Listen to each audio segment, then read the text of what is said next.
My name is Travis Williams, and I'm owner and lead counselor for True Impact Counseling Services. We're based in Raleigh, North Carolina. And today I want to do just a quick video to bring attention to May as Mental Health Awareness Month. What I would like to do in the next couple of videos is set the stage for one, understanding what is mental health.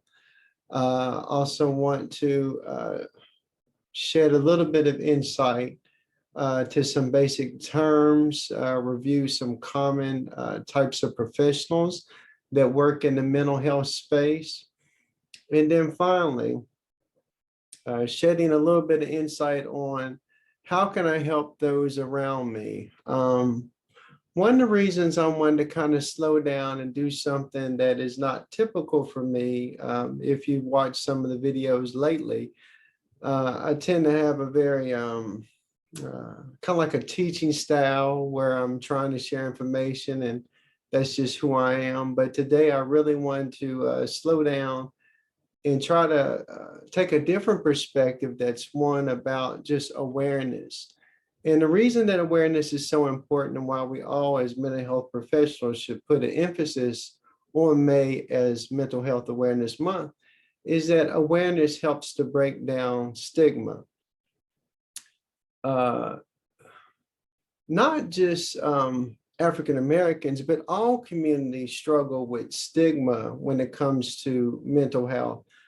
Today, I have on a T-shirt that says Black Mental Health Matters. And I actually believe that that's important to highlight, not that anybody else's mental health is less important, but in particular in the African American community, there has been a lot of stigma, a lot of maybe attributing mental health issues to spiritual issues.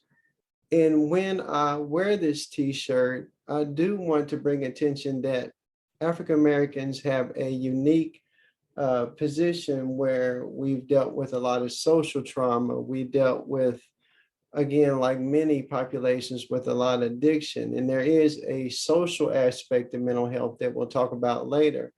But part of that social aspect, again, is the lack of awareness, the stigma, the shame that may go with that, and therefore the lack of awareness that spreads within that community. But today we're going to try to do something about that. And we're going to start first by defining what mental health means. And so today we're going to tackle that. According to mentalhealth.gov, mental health includes emotional, psychological, and our social well-being. It affects how we handle stress, how we communicate with others, and then finally, how we make our choices. It impacts, again, how we think, our mood, and our behavior. We tend to think that mental health is all about that person that we may see out in public that seems to be talking to no one in particular, that there's just some action going on, some body movements that makes us very uncomfortable. And it is true that that person that you may see may be having a mental health breakdown and may need that professional help. But that's not all that mental health is about. Mental health is also about that person that cannot come out of that depressed mood. Mental health is also about that father whose temper waxes so hot that he destroys the relationship with his children. Mental health is also about that young lady who was raped and abused when she was a little girl, that to this day cannot have a very productive relationship with another person because she's never dealt with that trauma.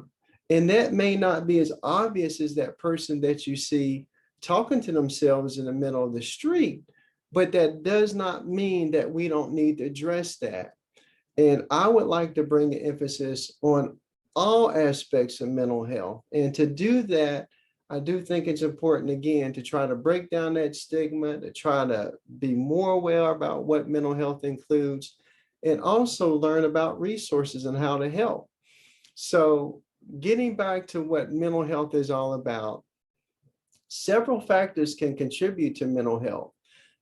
Those factors include genetic predisposition, uh, imbalances in our brain chemistry. It also includes traumatic experiences or abuse in our past. And then finally, if you have a family history of someone who has a mental health diagnosis, that also puts you at a higher risk of developing a mental health challenge or diagnosis.